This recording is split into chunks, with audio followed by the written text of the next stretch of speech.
Hey, and welcome to AI in L&D and HR Weekly.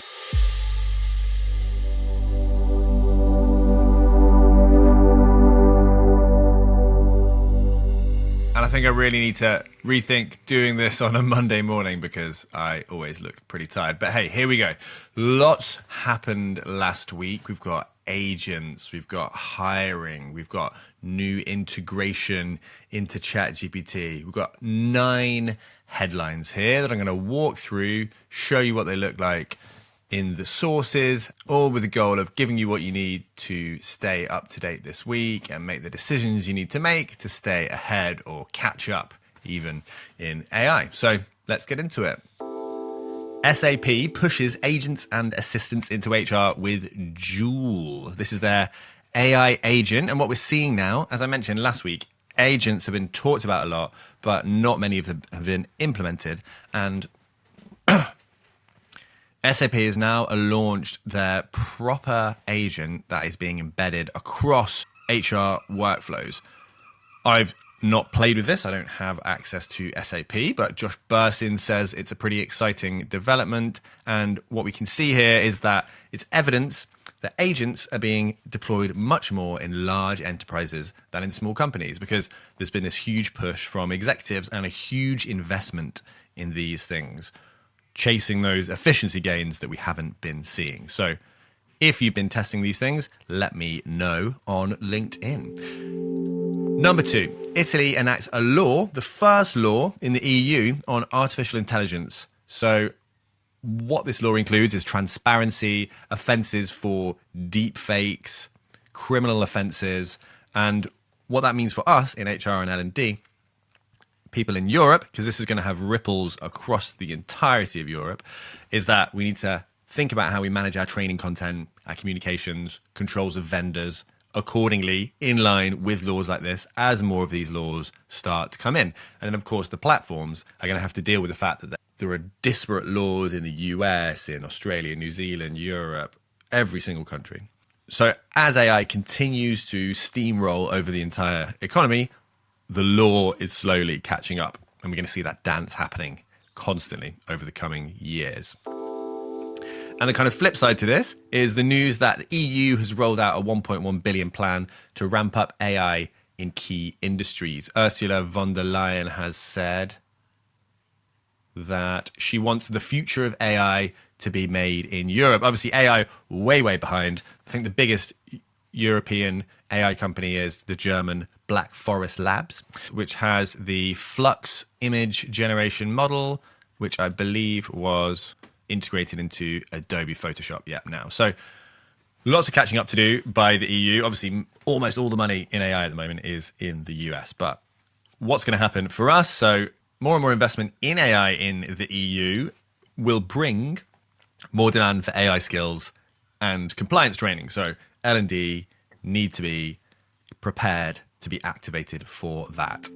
Now, quite a funny headline here that you probably will have seen, where Deloitte has been made to partially refund the Australian government for a report that had AI-generated errors. It was specifically AI-generated citations that weren't right.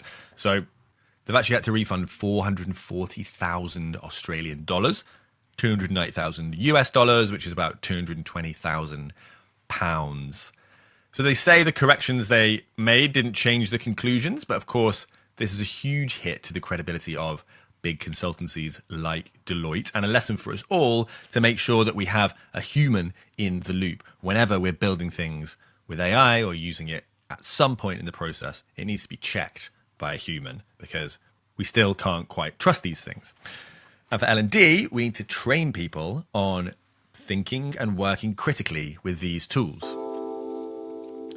Next up, some potentially exciting news for the learning world. Coursera has been included as one of the first apps available inside ChatGPT and their new Apps SDK. And essentially, it's like a version of Coursera that exists within ChatGPT. This isn't available in the UK yet, so I haven't been able to play with it. But basically, you can access a course within ChatGPT. You can have conversations with it whilst the course is running.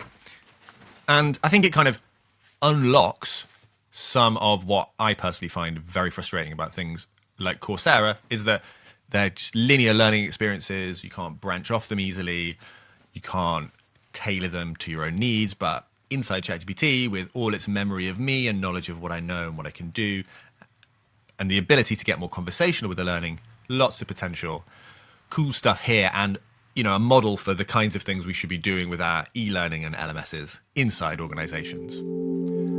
Next up is this Dayforce talent report, which says that 71% of workers are untrained in AI as adoption and expectations surge. And the main thing here is this huge gap between executives' use in AI and ordinary workers' use of AI, which I think is probably understandable because executives are more likely to have more time and more freedom to experiment with these things, whereas most workers are heads down doing their work. But this is going to catch up with people. And I think we're going to see a huge need for training and development for ordinary workers in AI, whatever that means for them and their roles. And I think this is going to be the job of L&D for the next couple of years, is to get everyone up to speed.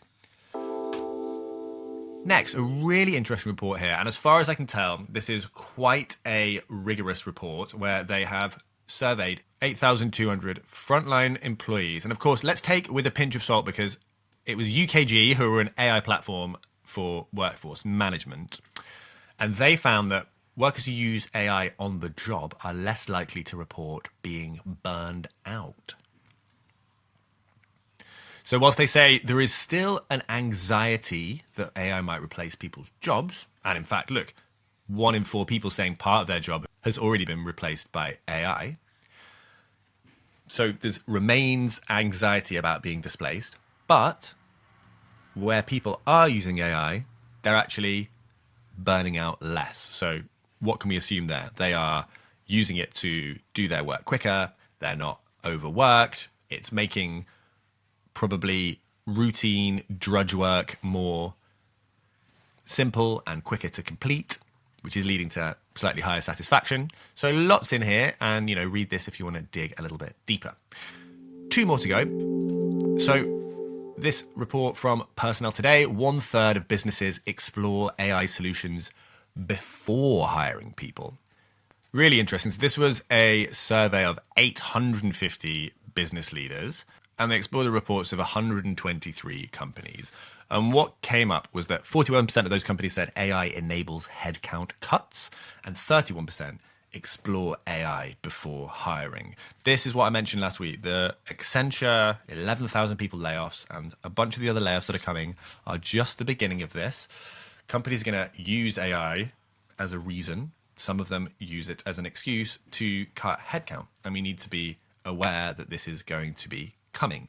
And this is kind of the next step where before even going to decide to hire, they're looking into how they might do that with AI. So this is a real challenge for anyone just coming into the workforce or coming out of university, where you're going to have to demonstrate that you can be effective paired with AI, I imagine, to make your way into the world of work.